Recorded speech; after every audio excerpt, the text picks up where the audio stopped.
Hello everybody, today we'll talk about how to fix or how to solve your issues that you have on Messenger.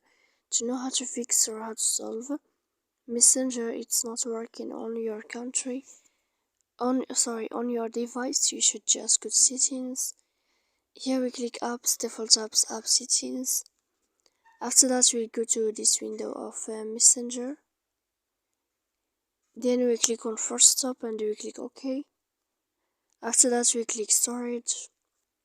Here we click clear cache, and in the end of all these steps, then you can go to Play Store. You will search about Messenger. When you'll find here in this plus sign update, then you can click to update your app.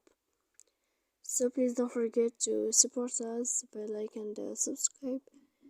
See you next time in another video, and thank you for your attention and your watching.